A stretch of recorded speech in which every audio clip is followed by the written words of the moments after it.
Retailing, last chapter. Chapter 15 is about trends and best practices. It's kind of a catch-all chapter. Some of the stuff is a little bit old. It's not dated, but it's a little bit old, and things have changed since the book was written. But I think it's a helpful chapter to have. So we'll cover that this chapter fairly quickly, and hopefully it'll make more sense to you as you read through the chapter. So some of the trends that they're talking about is globalization, things being done all around the world, multi-channel retailing. So I'm not just a brick and mortar, I'm not just online, I might be doing things in different areas in different ways. A lot more use of technology. Personalization, people want to buy stuff that's personalized for them, and it's easier with technology to be able to personalize things. Brick and mortar is changing, and there's this thing called the sharing economy that it takes a big chunk out of retail sales. And how can you use that and work with that? That's some of the things we'll talk about. So globalization. A lot of retailers are expanding into growing international markets that you can see very clearly. If you go to travel to Europe, you will see American stores over there. And over here in the United States, you're seeing more and more stores from other countries as well. So retailers will expand into global markets, particularly in growth markets. And when we talk about growth markets, we're talking about up and coming kind of countries. A lot of the time that you're dealing now with a new culture, a new country, you have to customize the products. You have to have a different language. You may have to have the steering wheel on the other side of the car, etc.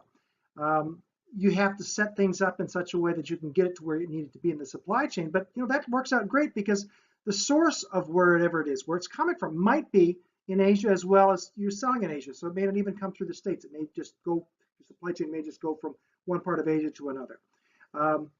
You also have this pressure to source things close to the point of distribution. It saves on the transportation costs, but it also is something that people and governments want to see more of, local, buy local sort of approach. Multi-channel. So we're talking about integration of multiple different channels, and they have maybe to be seamless, that I'm doing it what they call omni-channel retailing. And I can track you when you go into my store. I can track you when you buy online. I can track you when you use your phone. This would be ways of being able to track customers across all those different channels. And I want to have some kind of a strategy that would help me to do this. Increased use of technology. Technology is so cool. There's so much we can do with it. And there's always new technologies coming out all the time.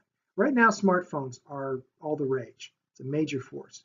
There's a lot of improvement in interactivity between me and the retailer, as a customer and the retailer, and vice versa, the retailer and the customer.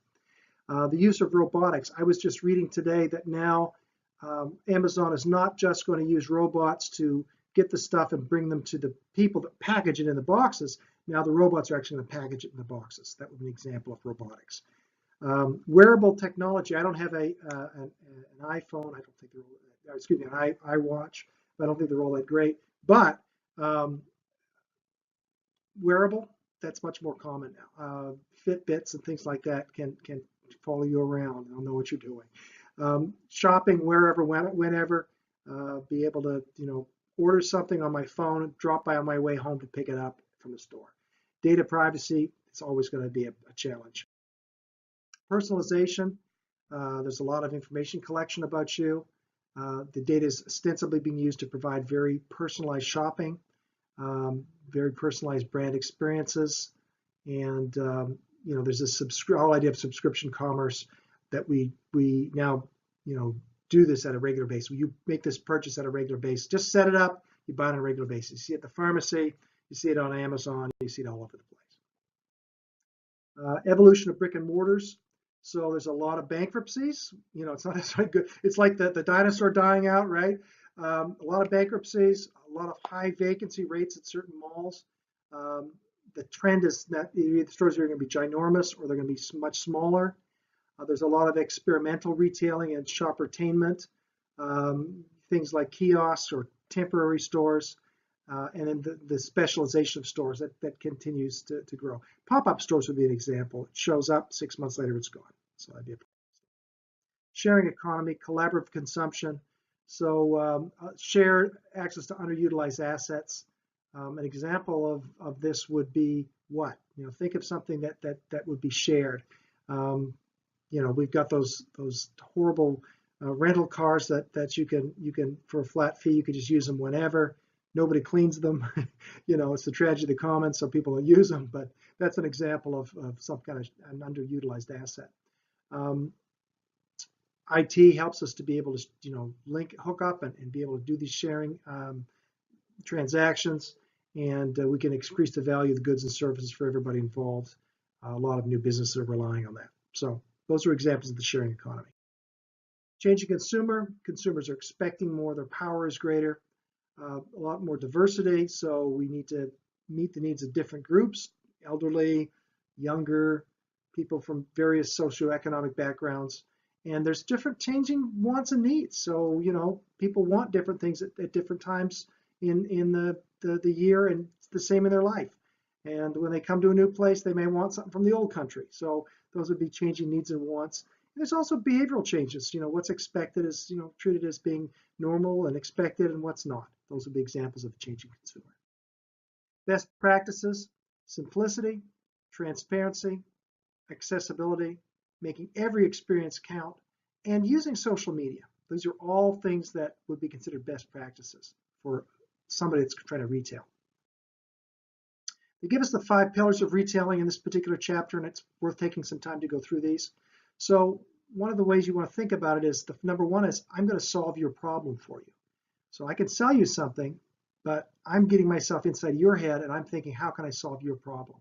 Number two, I'm always going to treat you with respect. I'm not going to necessarily say you're always right, but I'm going to respect you.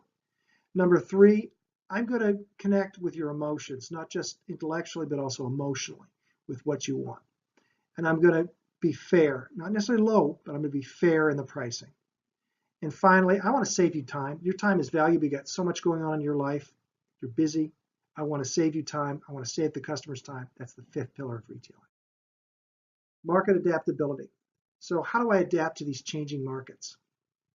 I have to decentralize the decision making. One person up at the top doesn't make the decisions anymore. So a lot of the time it's better to have the salespeople down that are right with the customers, helping to make those decisions. Streamlining processes, making them clearer, quicker, more obvious to everybody. Focusing on really what we're best at rather than everything. Allowing free exchange of information, even information that might be I don't want to hear as a manager, but you know what, I need to hear it because it's telling me what's going on. And then having some kind of reward system based on responsiveness to customers. That's really important. Have my people been responsive to customers? I need to reward them for that, not just expect it.